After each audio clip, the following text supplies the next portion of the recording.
Welcome to Film at 50, a podcast that celebrates semi-centennials in the world of cinema. I'm your host, Brian Rowe, and I'm very excited to welcome to the podcast today Jake Toplitt from the OCC Oscar category completist podcast to talk about the 1970 winner of the Academy Award for Best Foreign Language Film, Investigation of a Citizen Above Suspicion. How are we doing, Jake?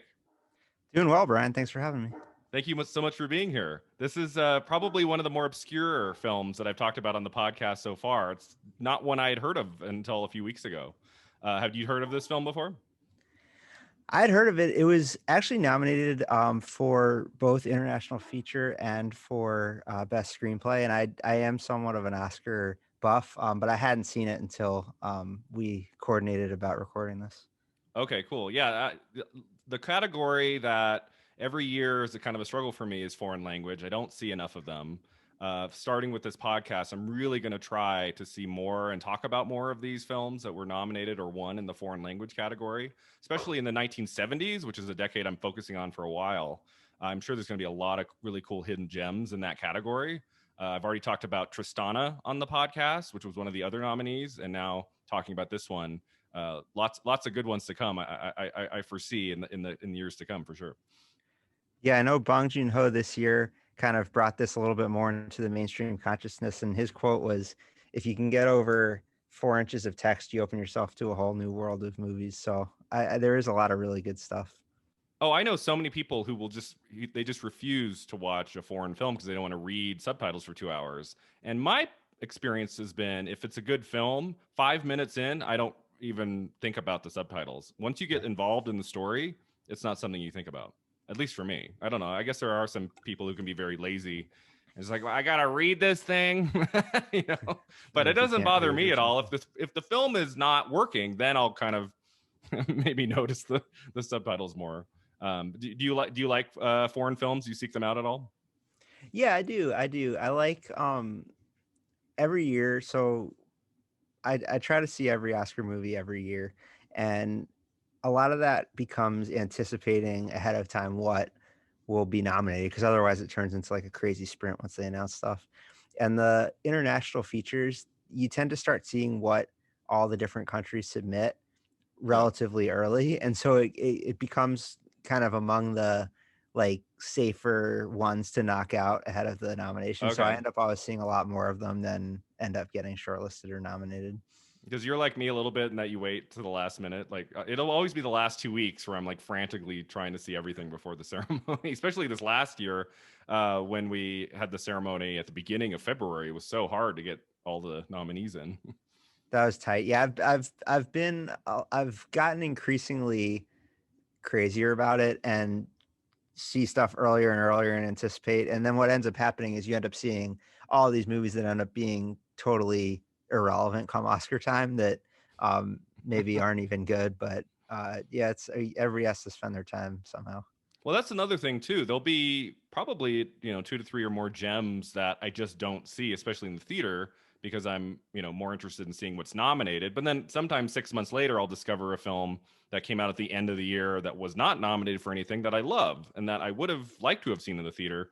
There's just usually not enough time to catch all of them. So, and when a movie doesn't get the nominations, that ones that are kind of supposed to, usually they're out of theaters pretty quickly. Like the Oscar nominations really kind of help bring it along for the next few weeks. So Yeah.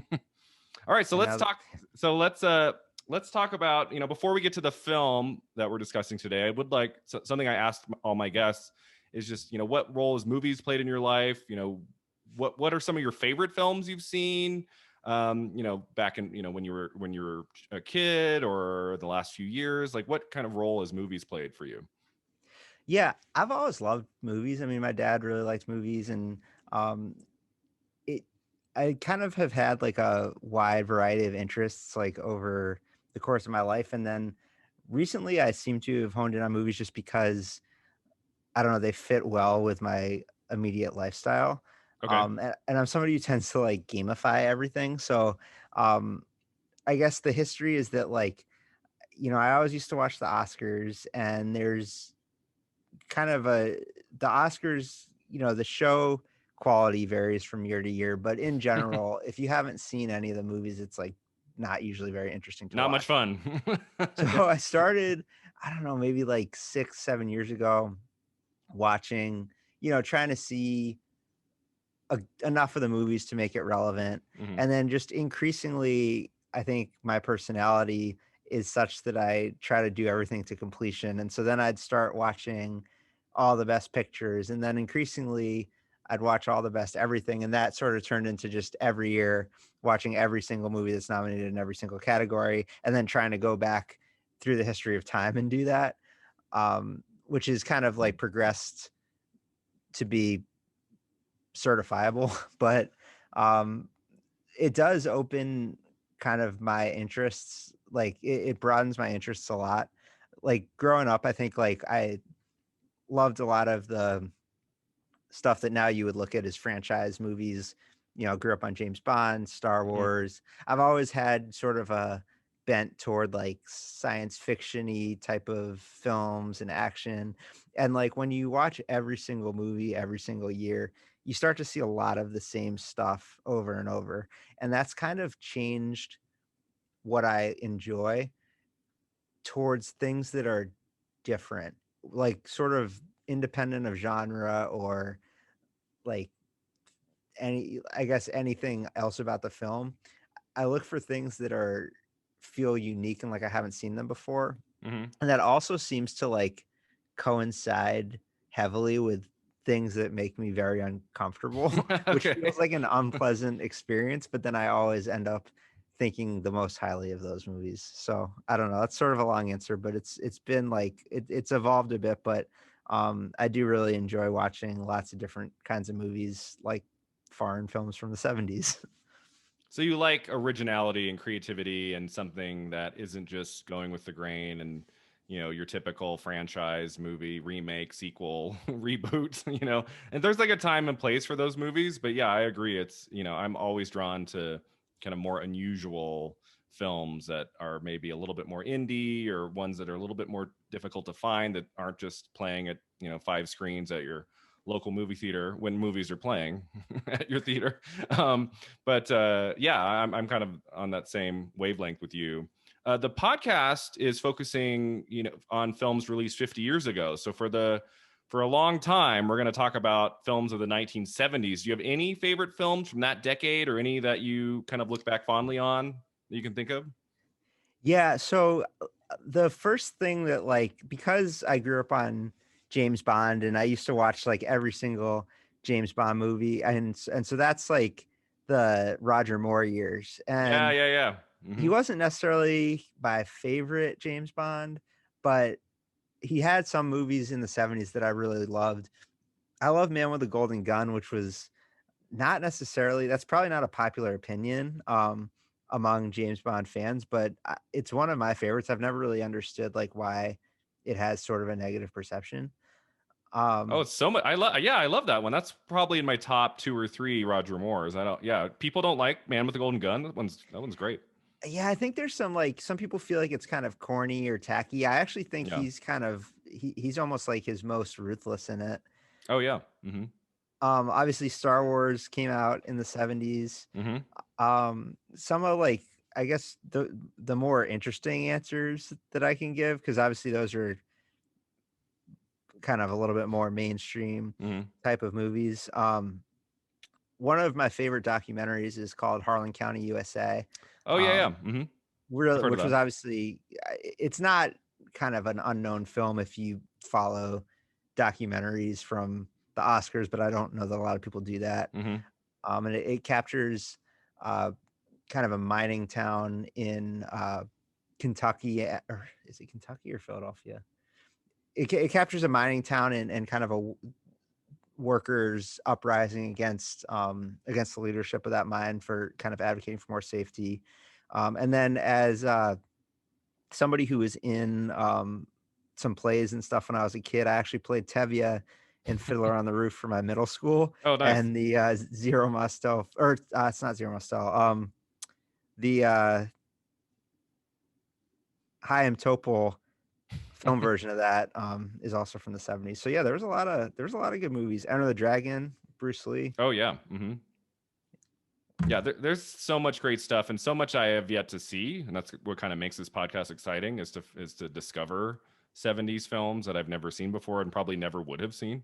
So that takes us to our film today, which is, as I said to you before we started recording, it's one of the most the English language version of the title. It's one I can never remember. When I want to look it up, I have to like investigation citizen under what above. Okay, but investigation of a citizen above suspicion is our film today. And so I'm going to go through just a very brief summary of what the movie's about, and then I've got like 5 bits of background info about the movie to share with our listeners. And if you have anything to add to the plot or to the background info or trivia of any kind, feel free to chime in. So the basic premise of this film, it tells of a Roman police inspector who is never named, right? He does not ever have a name in the film. He accidentally slashes the throat of a married mistress, Florinda, or maybe not. Does it? It's more of a like choking her. Basically he kills this woman in the throes of passion. This woman who's been sleeping around. He's been sleeping around with, playing erotic games with. And when the homicide cops swarm the murder scene, he's assigned to head the investigation into her murder. And he goes on to lead lots of clues that point to the identity of the killer to being himself. So he's kind of like almost playing a game with them. Like he's not like trying to avoid being named the killer. Like he's almost like taunting, like, hey, see if you can figure out if this is me or not. The film also has flashbacks of the involvement between him and Florinda to show a bit more of the crime's motivation, as well as their relationship.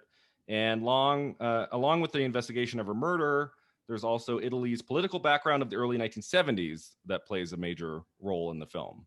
So that's kind of like the basic premise of what's going on. There aren't really a lot of characters in this movie. I mean, there's other, the people he works with, but there's not like, this isn't one of those films that has 5 subplots and like different, he's basically the lead actor, is basically the star of this film. He's in almost every scene. Is there anything else you would add to the kind of the general plot summary? Well, it's an interesting plot to try to describe. Yeah, You it was said that hard. you said he accidentally killed her. I guess it's unknown, it's unclear, but I think Yeah, there's it's unknown. It to me, they seem to be playing this game, but yeah, he's definitely got some power issues. So it could have been preordained. It looked to me like it was an accident, but maybe that's up to the viewer. yeah, it could be. I think like I'm sure we'll get into the movie and the various interpretations, but I found this to be a movie where like I watched the movie and I saw something and then I read about it and it was basically describing just a different movie than the one that I had watched. Yeah. And I think that in some ways that makes it more interesting because Mhm. the straightforward interpretation I didn't find very interesting, but it also just makes it confusing to talk about because I think the experience Yeah. of the movie is basically secondhand for me. Okay. Yeah. So interesting. We'll get to that. So background info on the movie: the film was directed by Elio Petri. I don't know if that's how you say it. He made a lot of films. This was the first of his trilogy of Neurosis, which also includes Lulu, The Tool, and Property is No Longer a Theft, 2 films from 1973. So I didn't do enough research on those other 2 movies. I don't know if it's like the same actor or if it's like continues. It might just be one of those like where like it's tonally similar. Like some directors have that where they have 3 movies about different characters that are just tonally similar. Like I know Ingmar Bergman has that. As I said, the main character's name in the film is never revealed. That's pretty unusual for a film, especially when the lead character is in almost every scene. So I was like watching, I'm like, what's his name? On a recent podcast, a little while ago, I was complaining that there were too many character names. Like every line of dialogue, they would say the name of the character. This was the complete opposite, where they didn't say the names as often. There was to be a remake of this movie in the 1980s with Sidney Lumet directing and Al Pacino starring, but it never came to be. That would have been an interesting film, especially from those 2 who had collaborated together on a couple other projects. This film is part of the Criterion Collection label. That's actually where I first, I think, saw the cover a few years ago. I saw the cover of this and the title, and had been planning to check out at some point. So I'm glad I finally got to do so. And then finally, this film won the Academy Award for Best Foreign Language Film of 1970, beating out Tristana from Spain. And Tristana is the other film I've seen. I've done a podcast episode on that film a little bit ago. Also, films, I don't know if you say it, Ho Bin Mhm. from France, First Love from Switzerland, and Paix sur les Champs from Belgium. You might be able to say that better for me. But you told me before we started I say it. recording. I call it Peace in the Fields. Piece of Easier. the okay, that's easier. Okay, so you told me beforehand you also caught the other nominees for foreign language of 1970, except for the film from France. So now would be a good time to talk about those other three films you watched. Anything you want to discuss about the other nominees you took a look at? Yeah, so it was a weird year in general. So you have Investigation of a Citizen Above Suspicion, which was it was the foreign language film in 1970. It Mhm. was then an original screenplay nomination in 1971, which I don't know if like that's ever happened before, but basically Very rare, yeah. the version that we probably didn't watch, at least I watched a version that was dubbed over in English, Me not too. particularly well. I was very saddened by this. I think you can rent the version that's in Italian with subtitles for like $10 or something. It's more expensive for some reason. Oh, okay. But it was then re-released by Columbia, the dubbed version that we both watched, and that is what was nominated in 1971 for screenplay. So already Oh, that's okay. weird. Yeah, You know, yeah. Thanks for mentioning that. I forgot to mention that. I saw that it had a screenplay nomination. I didn't realize that it was the following year. That is very strange. Yeah. it was for the next year. So then Peace in the Fields, which is the movie that you mentioned by its From Belgium. local language's name, um, is a movie from 1964 that was just nominated in 1970. Why? I don't know why.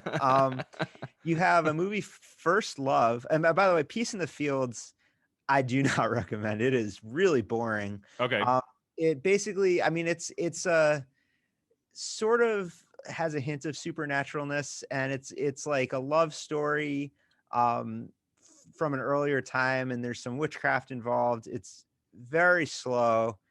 Um, yeah, and it's not from this year, so I wouldn't necessarily spend your time on that one unless you're really trying to watch everything. Okay. First Love is actually I thought had a beautiful aesthetic visually, Hmm. and a really rich soundscape. It's directed by Maximilian Schell, who's most known as an actor, particularly for Judgment at Nuremberg. Okay. It's um, it's kind of a rich summer love story, kind of like a Call Me by Your Name type of feel to it. Okay. Thing that really strikes me about it, kind of in this weird year, is that it's in English, and it doesn't really seem to be dubbed to me. I think it is actually in English, which today that would make it Huh. ineligible.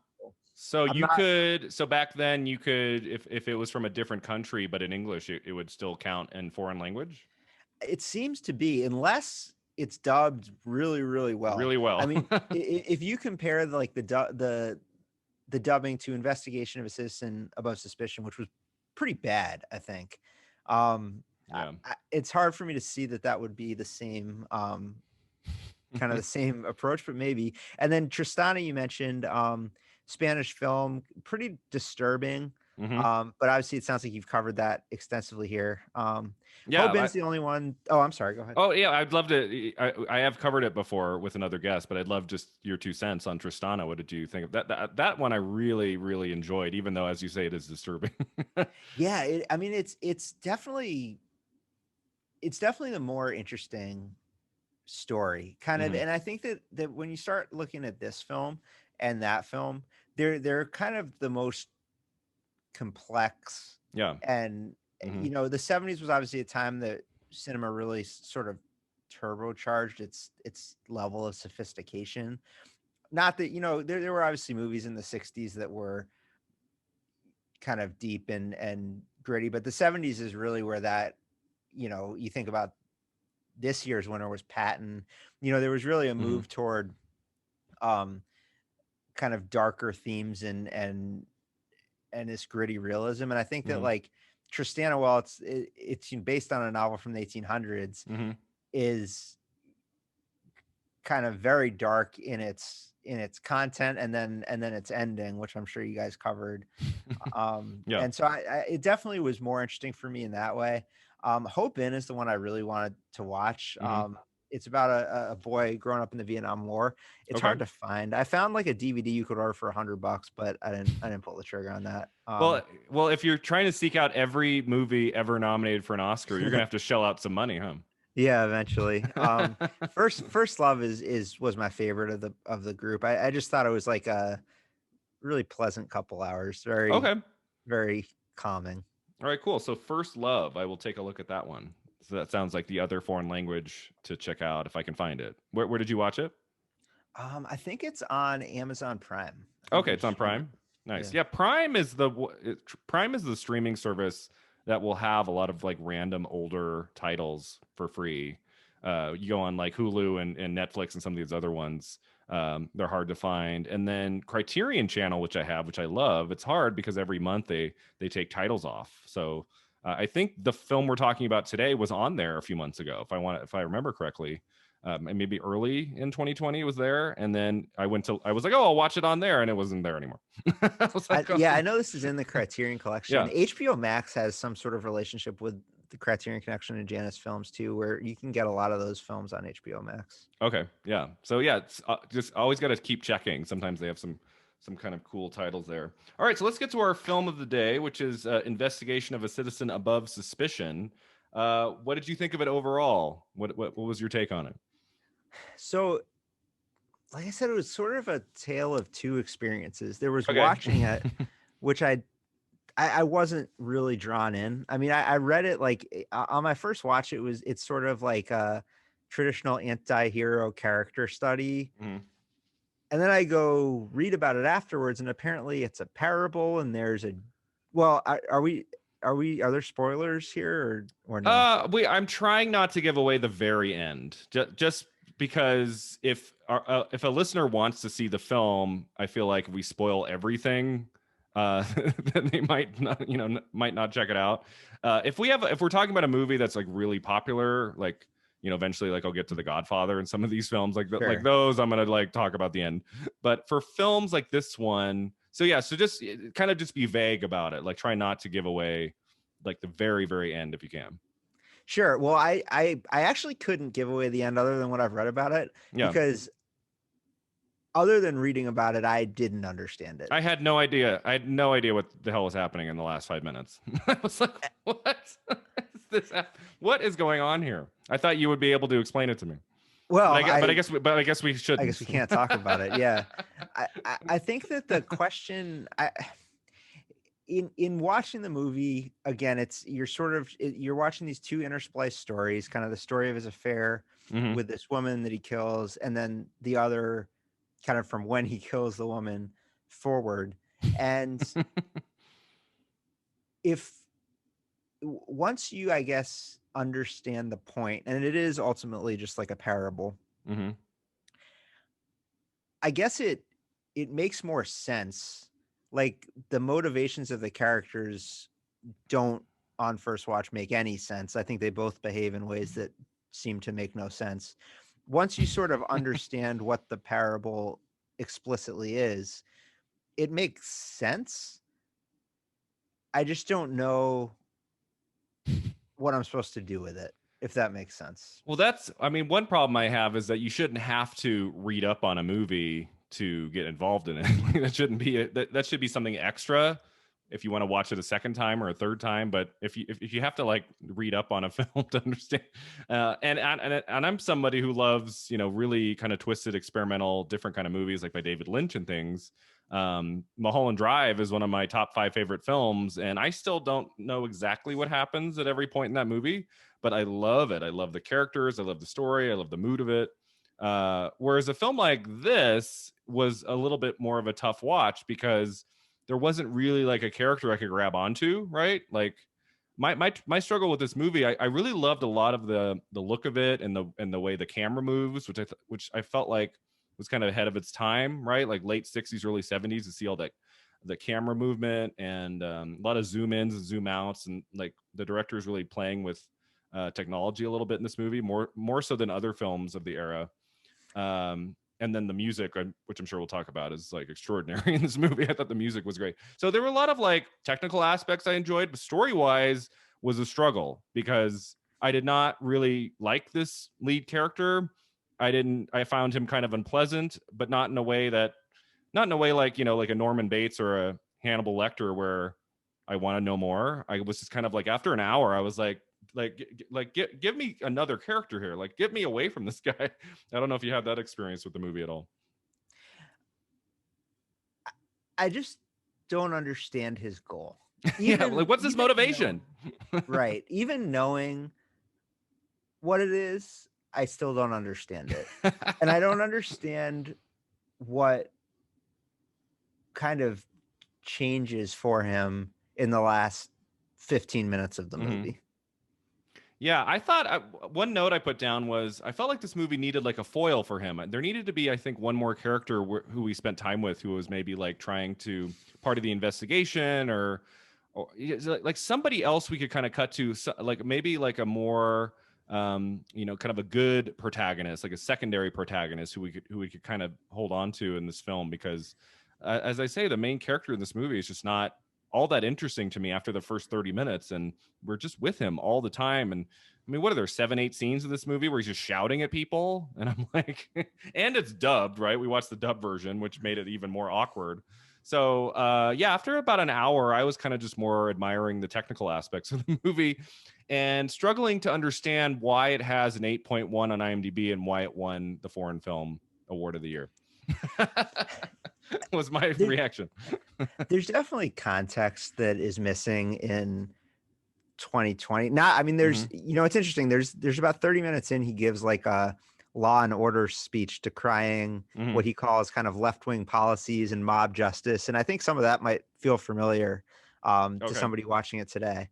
But there is an aspect of kind of draconian government crackdowns in Italy in the late 60s and early 70s that if you're not kind of familiar with that social climate and what they call, I think, the years of lead, the core argument of this movie is kind of lost. And so I think that in, any really great film obviously feels relevant to its time. And I think that if in the 1970s, this movie that's so explicitly making a point, and from a filmmaker who kind of self-identifies as a communist, I think that that's what resonated. Maybe was sort of the message of the film. But I think that when you take it 50 years out of its context, even though there's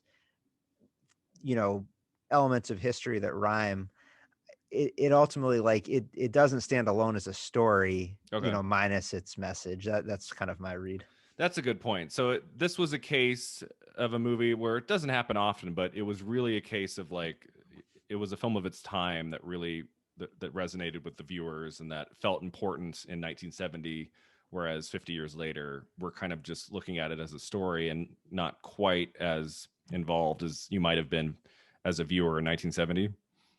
I think so. I mean, I think it's interesting, like, thinking about just corruption in movies. Like, corruption is rampant, obviously, today, but it looks so different. Like, if I think about like a movie like On the Waterfront, which is, obviously one of the most celebrated films ever, and deals with union corruption in a way that is so heavy-handed and overt. And I thought this felt very similar. It's a bit jolting. Like, you kind of now like watch corruption as being hushed or being kind of behind closed doors. But this is like, this movie sort of presents just like an overt cabal that is like kind of unrecognizable. It's like almost like it's so like explicit, I guess, that it's alarming. I don't know if you felt that way. Yeah, I mean, throughout most of this movie, I'm totally on board with a film that has like, maybe like a villainous character, an antagonist, like as the main character. I'm totally on board with that. I thought the actor in the lead role, I thought he did a decent job for what he was kind of given to do. I just felt like there could have been something more. There could have been another character, as I said, or we could have gotten to his head a little bit more. There could have been a little bit more, like, the flashbacks even are not sometimes not quite clear, right? That we're flashing back to. Like the first time I was like, wait, wasn't she dead? like it took, like it doesn't really do a lot of visual, like it doesn't have a lot of visual style with showing us like the different periods of time when we're going back and forth. I felt like there was just something missing there. I felt like that could have I could have been drawn in a little bit more, with some more stylistic choices, or just getting a little bit more inside his head. I think would have been a stronger film. But as as you say, we're looking at it through a 2020 lens, so it's a little bit different. Yeah, and I think it's also just kind of like, without being able to discuss kind of the spoilers in the movie, it's sort of like the whole movie is only the parable. So it's like, it's kind of, I feel like it's hard to evaluate on its face of just like the plot, because the plot is sort of non-existent almost. Mm-hmm. And sort of the main message of it, we're dancing around. So ultimately it's like, you can kind of take away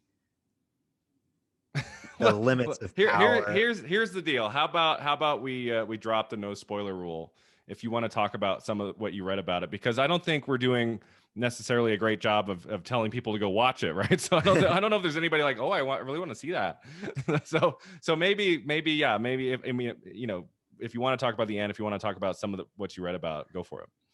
So the goal, I guess, the what you're seeing throughout the movie Mm-hmm. is sort of a set of confusing behaviors. You're seeing somebody who's like killed a woman. Yeah, He's in charge of the investigation it's like the first scene. Yeah. immediately, Mm-hmm. and then kind of simultaneously leaving clues all over the place Yep. explicitly. Yeah, he wants And to be caught, right? he appears to want to be caught. Mm-hmm. And like, he leaves little pieces of his tie at the crime scene. He then kind of collects a bunch of the ties once he kind of realizes that the other investigators he works with are onto him. He gives these ties to a random person on the street. He tells him to go report him to the police station. He admits to him that he's the murderer. And if you're just watching it like I was, with no background Mm-hmm. information, you wonder if he has some sort of master plan, or if Mm-hmm. there's kind of, what is his end game here. Mm-hmm. But really all he's trying to do is kind of prove how powerful he is, and like the fact that he's above the law. Mm-hmm. And where it all kind of culminates is that he's admitting to all of the people who work in this investigative unit that he's the killer, and they refuse to let him admit that it's basically, the institution is so insular as to be completely incapable of holding itself to account.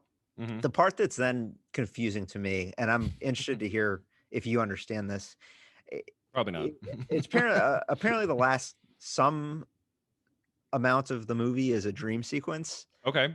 and he then wakes up from it, and you see sort of him admit what he's done, and basically be cowtailed into recanting that admission by all his coworkers.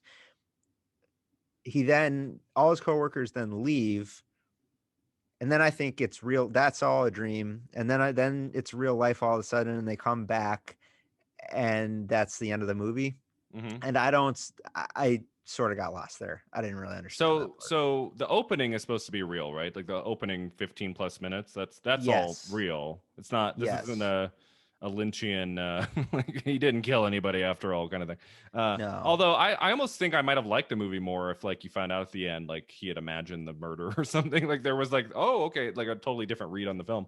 I did not notice a segment that felt like there was nothing like visually that told me that we were entering a dream. And that was something with Tristana too, right? There was like a really kind of startling dream scene in that, which had no kind of, there was no foreshadowing until she wakes up in But bed. then she wakes up, right? But yeah, I mean, there might have been were there a couple scenes in this film where he got up in the morning and then we were supposed to think like the previous scene was a dream. I mean, even like just going to Wikipedia, the interrogation. Okay, he eventually confesses his crime to his superiors, who Yep, I refuse remember to that. believe him. Mm-hmm. Sure that he's safe, he then recants his confession and receives the approval of the police commissioner. Mm-hmm. The interrogation at his home is then revealed to be a dream sequence, and the film ends with the actual arrival of the commissioner and other colleagues. Oh, right. I did make a note of that because don't they like they his colleagues they like leave, right? They like leave and then they come back and then Right. that's where the movie ends. So that did feel strange. I was like, wait, what? Why did they leave and then come back? So that would make sense that there was like a dreamlike aspect to at least some of it in the last 20 minutes, but that was not made clear to me while watching it. I did find, I'm really big on endings. I really like it when, whether I'm kind of into the movie or not, when they stick the landing on the ending and give me something kind of fresh or something I didn't expect. And this one I was just like, what? What the hell? When the credits started, I was like, what? Are you serious? That's it? I thought there'd be something. I didn't need a car chase or like an action or violent scene or anything like that, but it just ending with that dialogue and then them leaving and then they come back and then it's over. I was like, what? It's weird, but it's like Oscar. if you, yeah, but if you boil it all down, ultimately the message is just that somebody in an authoritarian position is so powerful that nobody will even allow them to admit wrongdoing, and Mhm. that the system is sort of self-corrupting. And like, fine, but what and what, I guess, was the part for me that I I don't know. Again, I think it maybe the context of Mhm. being part of that time might make it feel more salient. I But I like, don't know. we kind of moving into theme, which is usually a question I ask the guests. I really like the theme of this person who thinks he's so powerful at his job and in his life, that he thinks he can kill somebody and get away with it, and not only get away with it, but like plant clues that point to him and confess and still get away with it. That whole idea of the power dynamics of the film in its theme, I thought I thought could have made for a better movie. I liked that about it. Like I wanted a little bit more of that. I just wish I would have liked him more. I wish he had a little bit more charisma. You know, like Mhm. did you find him charismatic at all? Like did you enjoy watching his performance throughout the movie? That was just where I struggled. Like if I had, like I thought of the actor who was in Purple Noon, the French actor, Elaine. Do you know who I'm talking about? What was his name? No. Elaine Delon. He was in a bunch of great kind of mysteries and thrillers in the 60s and 70s. He was kind of like, he always played kind of like a villainous character. He played in Purple Noon. He played the talented Mr. Ripley. So, but he had like charisma, and you liked watching him, and you liked seeing him get into predicaments and be evil. Like so many actors, that I like watching play kind of dastardly characters. And this one, like after half an hour, I was just like, I'm just not like on board with this guy for a whole movie. And I don't know if just 1970 people. I didn't look up the actor's filmography. I don't know what else he did, but wasn't my favorite kind of lead performance for a movie like this. Okay. Yeah, I thought he was believable in his character. Mm-hmm. I just didn't think the movie was that interesting. So, and that's you're just following this one guy the whole time. So, if you're not on board with the story, Yeah, it there's made only me so think. much you It can made me do. think of Steven Spielberg's Catch Me If You Can. Have you Mm. seen that movie? Where Yeah. it'd be like if Catch Me If You Can, the whole movie was just DiCaprio, and you just followed him on his adventures, and even that would have been probably entertaining. It's having Tom Hanks coming after him as Carl Hanratty that makes that movie really fun. Like having that Mhm. kind of back and forth between the two characters, and I felt like this movie needed more of that. I felt like we needed more than just his mistress character and the people he works with for two Yeah. hours. Like we needed Yeah. like somebody else. I don't know. I don't know if that criticism has ever come up about this movie. I could be just be like way off, and listeners to this will be like, God, that host Brian, man, he is an idiot. Like he has no idea what this movie's about. He has no idea why this movie is important and why it's a masterpiece. I'm sure I'm going to get hate mail for sure, but I have to just be honest on here. I can't come on here and be like, oh, well, it won an Oscar, so I have to talk about how amazing it is Yeah. and be fake about it. I don't want to do that. So anything else about the theme or the performances or the director, any kind of stamp he put on the movie that you noticed? No, I mean you referenced the kind of zoom ins and a lot of Mhm. insides of Yeah. Italian mouths. But Yeah, there were a couple like the opening scene of her death is done in like one shot for what 90 seconds or longer, and they're mhm. kind of like in bed, and he like I think it starts with them like getting in bed, and then there's like a lot of zooms in and out, and then like it zooms in real close. And I also loved that there was a scene where there were like four people talking, and it was like boom, like extreme close on the faces as they talked, and you didn't see really any of the area. And one of the four characters was speaking directly into the camera for like a minute or more, and I thought that was kind of like a striking like image that you don't ever see in movies, not only be that close but then to have the actor looking. I mean, it kind of reminded me a little bit of Anthony Hopkins in Sounds of the Lambs. When he's talking to Clarice, it's always to the camera, which makes him creepier. So I don't really know what the director's kind of goal with that scene was, but it was anytime the movie did something different visually, I kind of perked up and I was kind of like trying to figure out like what he was up to as a director.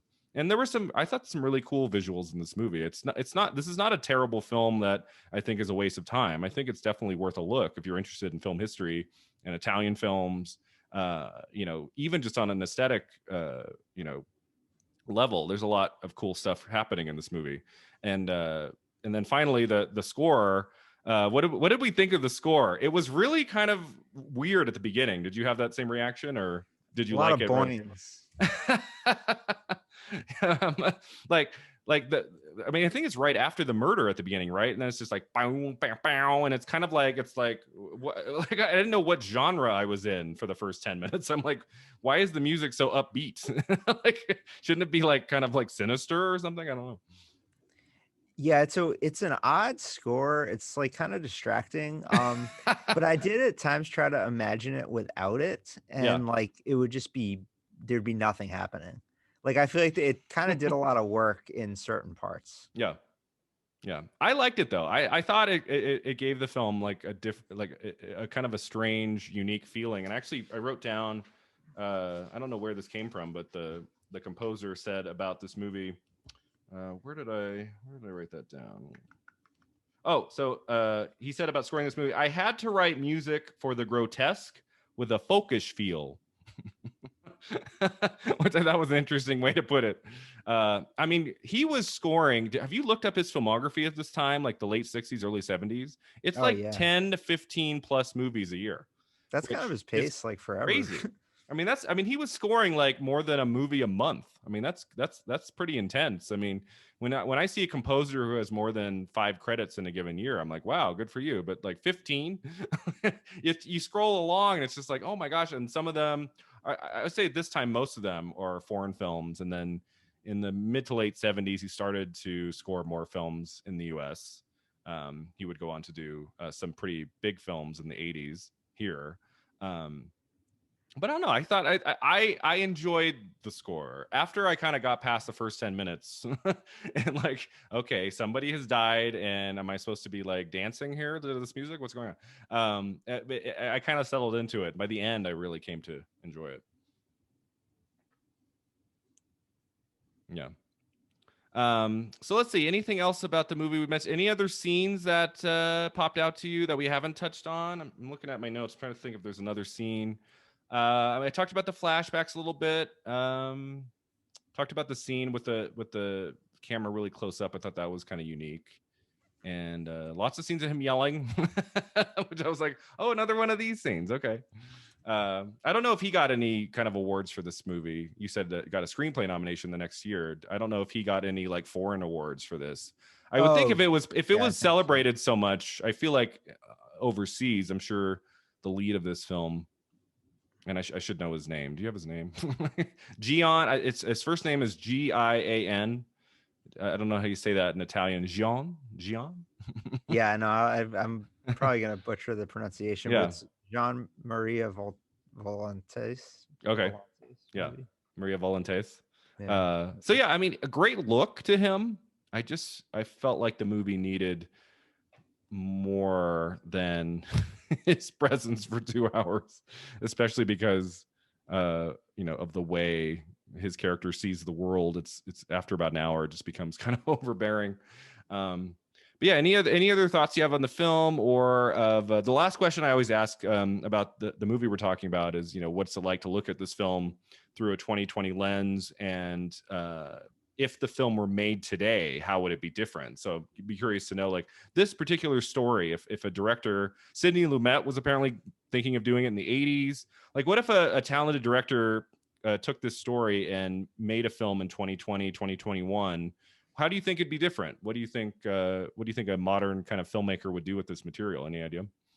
I think you'd have to pull it a little bit closer to current geopolitical Okay. setup, Modernize and it. yeah, and I mean, it's not that the world's so vastly different than kind of the authoritarian structure that's being criticized in this film is obviously like fairly prevalent currently, Mm-hmm. but I think that there is like some nuance and like some really specific,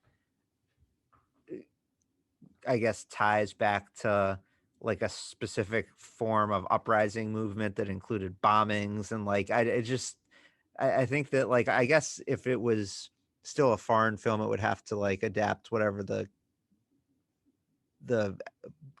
climate was in its home country, but beyond that, I think it would just have to probably be, I don't know, modernized from like a political standpoint more than anything.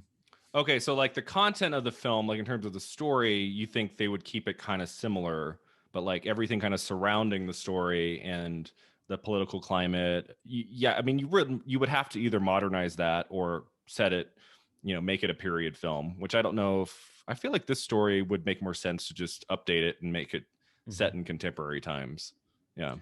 Yeah, I don't think it would make any sense as a period piece because the like its goal, I guess, is to shed light on corruption as like current and urgent issues. So it's like, if its ultimate message is just like, hey, once upon a time people were corrupt, but like it doesn't impact you now, it wouldn't really have any reason for existing. Yeah, exactly. I feel like there'd be a little bit more action. I feel like there'd be, especially with you talking about this kind of dreamlike aspect to it and the flashbacks. I feel like that would be played up more in a newer version. I feel like the actor in the lead role might have more charisma. I think they might maybe hire somebody, um, who would be more pleasant to go along with for 2 hours. But yeah, I feel like this kind of a story has been obviously done since in other kinds of films. But who knows? Maybe somebody will remake it one day. It's obviously, you know, if at least semi-famous for getting the best picture, best foreign language film award, and on the Criterion label. I've seen it here and there on the Criterion channel and things. So who knows? Maybe somebody will take a chance, update it for modern times. All right, so that takes us to our final two segments of the podcast. The first one is called the Divine Double Feature, where we pick a more contemporary film that would kind of make for a really cool double feature with investigation. So you told me before we started recording that you thought of two. What films did you think of, and tell me about them? Yeah, I mean, I think there's like a couple ways to think about programming a double feature with this. Like the most explicit, like obvious way, I guess, would be to just think about like movies that are also about anti-heroes or corruption, Mm-hmm. and like, going not totally contemporary but slightly more contemporary. I think Scarface is like a relatively direct comparison. Okay, cool. From 1983, Al Pacino. Yeah, I mean, it's similarly about like corruption and kind of like the increasing, I guess, just like descent into uh uncontrollable Mm-hmm. nature of it.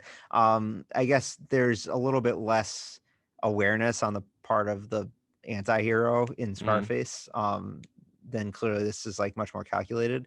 But that that movie's like kind of thematically similar. I'd Hmm. say like a very, very new movie that was a kind of a similar experience for me as watching this movie was Charlie Kaufman's new film. I'm thinking of ending things. Oh, okay, haven't seen it As yet. Hmm. it's very new. It just came out, and Hmm. like I will not ruin the Oh movie. yeah, yeah. Don't I want no spoilers. I haven't Yeah. seen it yet. It's on my list. I'll just say that like there's kind of it was a similar experience where I watched Hmm. one thing and then it was kind of about something else. Oh, okay, gotcha. Yeah, which we would expect from from Kaufman for sure. Yeah. So those would be your two picks. Yeah. Yeah, I feel like you would kind of have to pick a film that had an anti-hero like for its protagonist.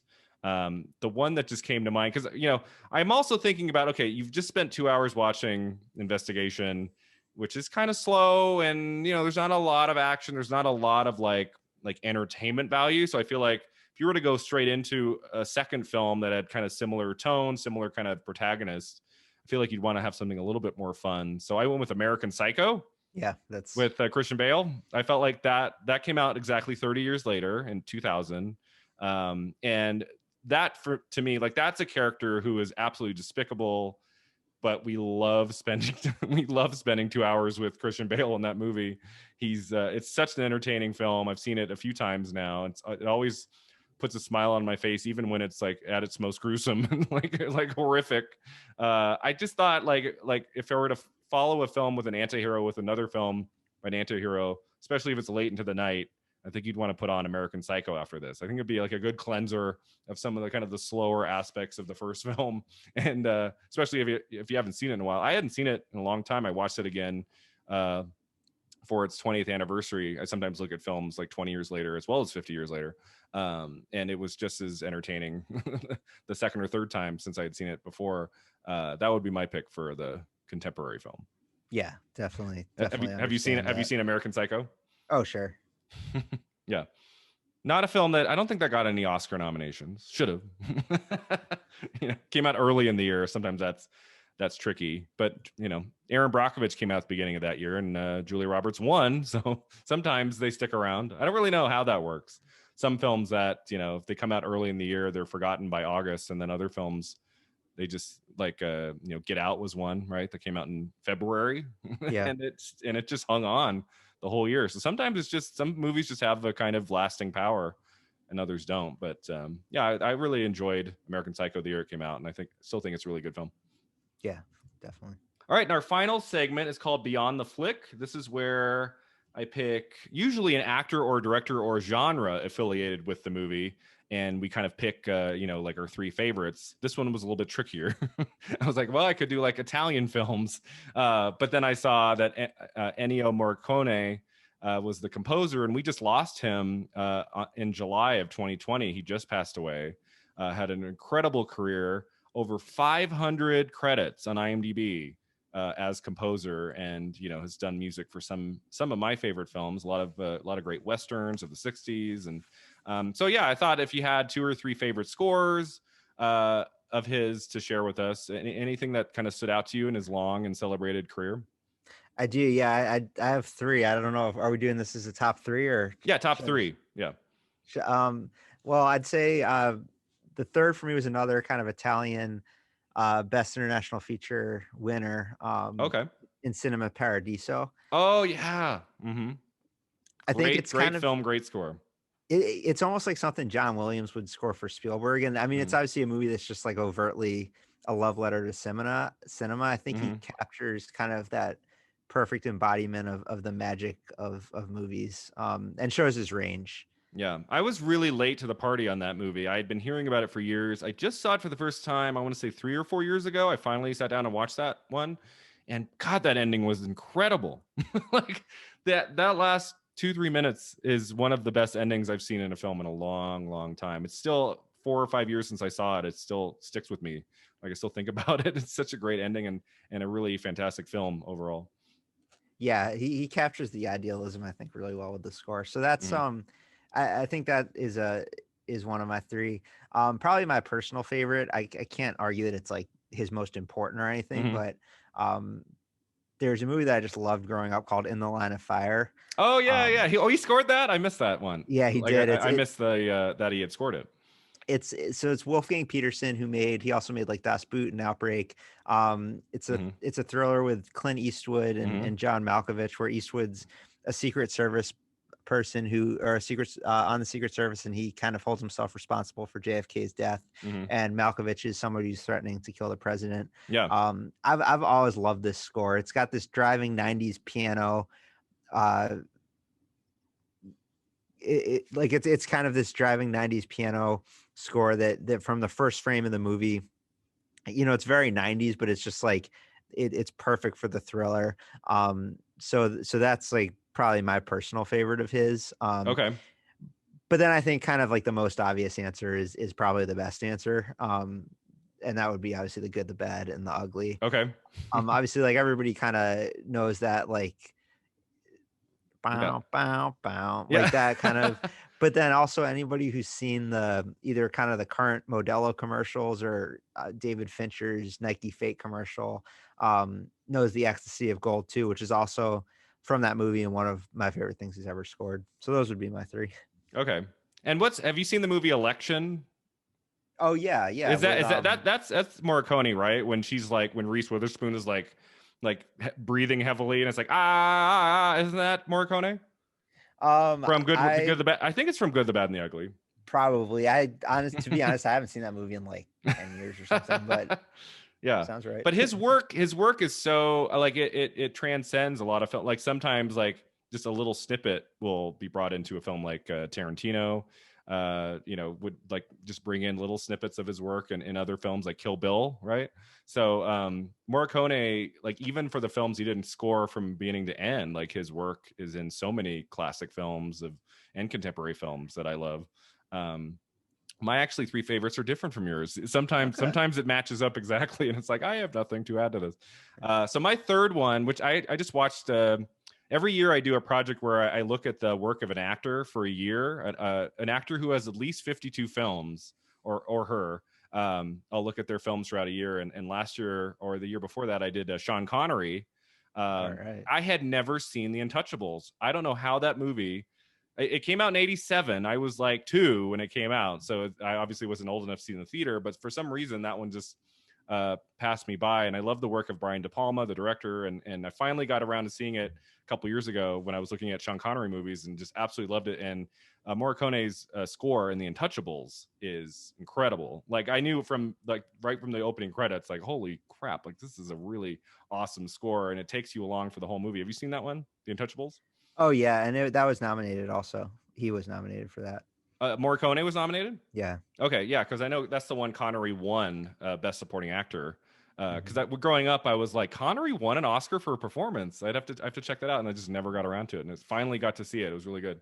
My second favorite is, it's his most kind of current known score. It's the one he won an Oscar for. The opening 7-minute theme I play all the time when I'm writing fiction, usually dark fiction. I love to it puts me in a mood like if I need like to write kind of like a creepy scene. So his score of The Hateful Eight, Yep. which is I have the whole album of and I play it all the time, especially when I'm writing. I really enjoy that one, especially the opening 7-minute theme is like it's also good for running music. I can see that. To go for a jog and listen to that is like I don't know why that when I'm going through my songs and that one comes up I always play it and it's like 7 minutes of great running. But also really fit that movie well. It's not one of my favorite Tarantino movies. I don't think it's the favorite for many people, but still a fun watch and a great ensemble cast. And I think by 2015 Morricone was pretty much retired if I'm not mistaken. Like what you look at his credits of the last 10 years or so, there's not very much like Yeah. in terms of like feature films. So yeah, I thought that one was really great. And then yeah, it's like Sergio Leone, it's almost kind of like one movie, right? It's kind of hard to pick one or the other. So like Good and the Bad and the Ugly was obviously on my list, and Fistful of Dollars and For a Few Dollars More. But the one I picked for my favorite is Once Upon a Time in the West, Okay. which was his follow-up movie to Good, the Bad, and the Ugly. And that score, that's another film I watched recently. I hadn't seen it in a long time, and I thought his score for that was really spectacular. But Yeah. the one exciting thing about his long filmography is that there are so many more scores to discover in the years to come and other films to see. He scored obviously a lot of films in the 70s. So anytime I'm like gonna do an episode of the podcast about a film that he scored, which I'm sure there'll be more, I'll be looking forward to that, to see to see what he's got up his sleeve. Sad to hear of his passing, summer of 2020, but boy, what a legacy. Absolutely. Yeah. Cool. All right. So that about wraps things up. Before we say goodbye, if you want to do, one more, shout out about your podcast, if you want to maybe tell me a little bit more about what you talk about in the podcast and where our listeners can find you on social media or where they can track you down. Yeah, no, thank you for that. So I've kind of over time gone from just watching movies and loving movies to being fairly insane about seeing every Oscar movie every year. I think probably the peak was maybe 4 or 5 years ago when I flew to New York, rented a car, and drove 3 hours to see a documentary called Faces Places that I didn't even like, but just to see it before the just to ceremony. see it. That was it. It Wow, wasn't that's playing awesome.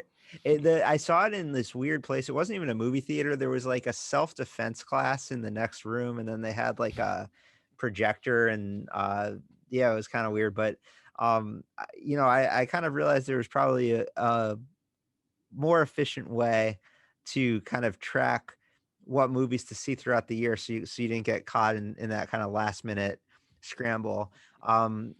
And there's a Wall Street Journal article a few years ago about Oscar completism, and it was kind of just a wake up that there were a lot of other people like me that did that. So that's what my podcast is about. It's called the OCC, the Oscar Category Completist, and kind of throughout the year, I try to help you track down kind of what movies are worth watching and where you can watch them, Oh, so cool. that you can kind of follow along and be ready for the Oscars. And I have a lot of guests on to kind of cover the different categories, especially the ones that maybe aren't covered as much, like shorts and documentaries, international feature and stuff. So it's on Apple Podcasts, Spotify, anywhere you listen to podcasts. And my Twitter is CompletistCast. So Awesome. love for I'm you to gonna come take listen. a I'm gonna listen. listen to this. I'm a big Oscar, obviously an Oscar buff. I've been following the Academy Awards since like the early '90s, since I was a kid. So anything about like anytime there's like Oscar trivia, I will win. There you go. My parents always joke. They're like, if he could go on Jeopardy on like an Oscar trivia week or something, like Brian would win. He'd win it all. So yeah, so I'll definitely check out your podcast. Sounds great. And thank you so much, Jake, for joining us on Film at 50 today. And thank all of you for listening to this latest episode. Please give the podcast a 5-star rating and a review, and tell your friends and family about us. You can find Film at 50 at filmat50.com, Facebook, Twitter, and Instagram. And you can email us at 50yearsagoinfilm@gmail.com. Also, take a look at the Patreon page, which has exclusive bonus episodes every month, at least 2 new episodes a month on Patreon. So check that out and support the podcast. Until next time, remember, 50 never looked this good.